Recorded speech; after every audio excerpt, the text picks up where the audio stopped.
তো নমস্কার বন্ধুরা, আশা করি সবাই ভালো আছেন। তো বন্ধুরা, এখন দেখুন, যে বিষয়টা নিয়ে আমি কথা বলবো সেটা হচ্ছে শাকিব খানের যে তুফান পার্ট 2 আসতে চলেছে। তো সেই ছবিটার কিছু বিষয় বা কিছু হিংস আমার মোটামুটি মনে হচ্ছে এগুলো হতে পারে। তো সেগুলো এখন আমার সব বলবো, তবে লাস্ট মুহূর্তে যে ক্লাইম্যাক্সের যে সিনটা সেটার বিষয়ে অ্যাকচুয়ালি আলোচনাটা হবে। দেখুন, ক্লাইম্যাক্সটা যদি ভালো করে দেখেন, যে দুটো শাকিব খান রয়েছে আমরা জানি ছবিতে, একটা হচ্ছে শান্তর ক্যারেক্টার করেছে, একটা শান্ত, আর একটা হচ্ছে তুফান। তো দুজনাই আমরা দেখতে পাই গাড়ি নিয়ে বেরিয়ে যায়, এবং তুফানের গাড়িতে আমরা তিনজনকে দেখতে পাই। প্রথমত যে মানে তুফানের সাথে যে থাকছে সে তুফান, এবং অবশ্যই ড্রাইভার, এবং শান্তর গাড়িতে আমরা দুজনকে দেখতে পাই, একটা হচ্ছে ড্রাইভার এবং শান্ত। তো যখন এই যে দুজনের ক্যারেক্টারের মধ্যে একজনকে দেখা যায় সিনেমার ক্লাইম্যাক্সে মারা যায়, এবং কে আসলে মারা যায়, তুফান নাকি শান্ত, কাকে আসলে গুলি করা হয়, তুফান নাকি শান্ত। তো সেই বিষয়টা নিয়ে কিন্তু একটা বিরাট বড় প্রশ্নের মধ্যে কিন্তু মানুষ রয়েছে, এবং অনেকে বলছে তুফানকে মারা হয়েছে, অনেকে বলছে শান্তকে মারা হয়েছে।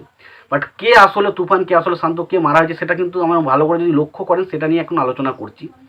তো ভালো করে যদি লক্ষ্য করেন দেখবেন, যখন তুফানকে গুলি চালানো হচ্ছে লাস্ট মুহূর্তে, সেইখানে দেখবেন দুটো মানুষ রয়েছে, একটা হচ্ছে ড্রাইভার, একটা হচ্ছে তুফান। তো সেখান থেকে কিন্তু একটা জিনিস ক্লিয়ার, যে এটা আর যাই হোক তুফানের ক্যারেক্টারটা হতে পারে না, কারণ তুফানের ক্যারেক্টারটা তিনটে মানুষ ছিল, কিন্তু এখানে কিন্তু আমরা দুটো মানুষকে হাইলাইট করতে হচ্ছে। সুতরাং আমার মনে হচ্ছে এই ক্যারেক্টারটা শান্তর ক্যারেক্টার। এবং আপনারা যদি ভালো করে দেখেন, চঞ্চল চৌধুরী তাকে যখন গুলি করছে, সে কিন্তু একটা জিনিস বলছে যে আমি তুফান নই, আমি তুফান নই যখন বলছে, তারপরে তাকে গুলি করা হচ্ছে। এবং সেই মুহূর্তে সিনটা যখন দেখেন, একটা জিনিস বুঝতেন যে তুফান যে ক্যারেক্টারটা, মানে তুফান যেভাবে ক্যারেক্টার, যে যতটা আগ্রাসী ক্যারেক্টার, যতটা রাগী ক্যারেক্টার না, সে কখনো মানুষের কাছে মাথা নত করবে না। সে নিজেকে মেরে দেবে, শেষ করে দেবে, বাট সে কখনো কিন্তু কারো কাছে মাথা নত করবে না, এটা কিন্তু মনে হয়। তো আমার সেই জায়গায় মনে হলো এখানে, যে মনে হচ্ছে রে এই তুফানের ক্যারেক্টার এটা কখনোই হতে পারে না। এবং লাস্ট মুহূর্তে আমরা যদি দেখেন, যে আবার শেষ পর্যন্ত কিন্তু চঞ্চল চৌধুরীর ক্যারেক্টারটা কিন্তু আবার তুফানকে বাঁচাতে আসছে। হতে পারে যে সম্ভবত যে শান্তর যে ক্যারেক্টারটা, সেটা একটা পুলিশ অফিসার, সে হয়তো কোনো ছলে বলে এখানে তুফানের সাথে মিশতেছে, যাতে তুফানকে সহজে সে কাবু করতে পারে।